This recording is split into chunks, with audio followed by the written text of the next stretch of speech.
తేమ శాతం పేరుతో ధాన్యం మద్దతు ధరల కోత పెట్టి రైతులకు కౌలు రైతులకు అన్యాయం చేయడం తగదని ఆంధ్రప్రదేశ్ రైతు సంఘం జిల్లా కార్యదర్శి కె శ్రీనివాస్ అన్నారు. ఏలూరు జిల్లా పెదవేగి మండలంలోని పంగూరు, లక్ష్మీపురం గ్రామాలలో పర్యటించి ఆంధ్రప్రదేశ్ రైతు సంఘం నాయకులు కల్లాల్లోని ధాన్యాన్ని పరిశీలించారు. ధాన్యం కొనుగోలు సమస్యలను రైతులను, కౌలు రైతులను అడిగి తెలుసుకున్నారు. తేమ శాతం లెక్కింపులో జరుగుతున్న మోసాల పట్ల నిరసన వ్యక్తం చేశారు.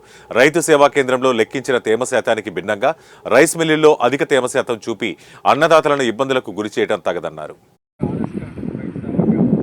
కేంద్రంకి వెళ్తే 17 చూపిస్తుందండి. పెదవేగి రైస్ మిల్ దగ్గరికి వెళ్తే 21% చూపించింది.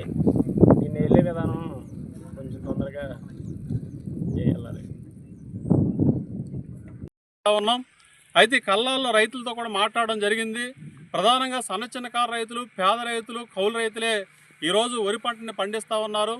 అయితే ఈ ధాన్యాన్ని గత వారం రోజులుగా ఆరబెడతా ఉన్నారు. ఒకవైపు తుఫాన్ వల్ల అనేక వారం రోజుల నుంచి కూడా ఆరబెడుతున్నా సరే ఇవాళ ఆరుదలకు వచ్చిన ధాన్యం ఉన్నది. అయితే ఇక్కడ రైతు సేవా కేంద్రం దగ్గర రైతులు వెళ్ళి తేమ శాతం లెక్కిస్తే ఈ ధాన్యానికి 17.5% తేమ ఉన్నట్లుగా చూపించింది. అయితే ప్రభుత్వ నిబంధనల ప్రకారం 17% ఉండాలి. అయితే 18% ఉన్నా సరే మేము ధాన్యాన్ని మిల్లులకు తరలిస్తామని చెప్పేసి ఇవాళ అధికారులు చెప్తా ఉన్నారు. అయితే ఆర్ఎస్కే దగ్గరికి వెళ్ళిన తర్వాత రైతులకు సంచులు కూడా ఇవ్వడం జరిగింది. మరి ఏ మిల్లుకైనా తరలించుకోవచ్చని చెప్పేసి రైతులు చెప్పారు. కాబట్టి పెదవేకి వెళ్ళి మా మిల్లు ఇగో ధాన్యం 17.5% వచ్చింది, మీరు దించుకోండి అంటే అక్కడ తేమ శాతం లెక్కిస్తే 21-22% తేమ చూపిస్తూ ఉన్నారు.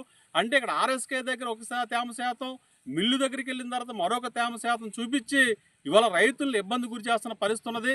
అంటే ఆర్ఎస్కే దగ్గర వచ్చిన తేమ శాతం కంటే మిల్లు దగ్గర ఎక్కువ తేమ శాతం వస్తూ ఉన్నది.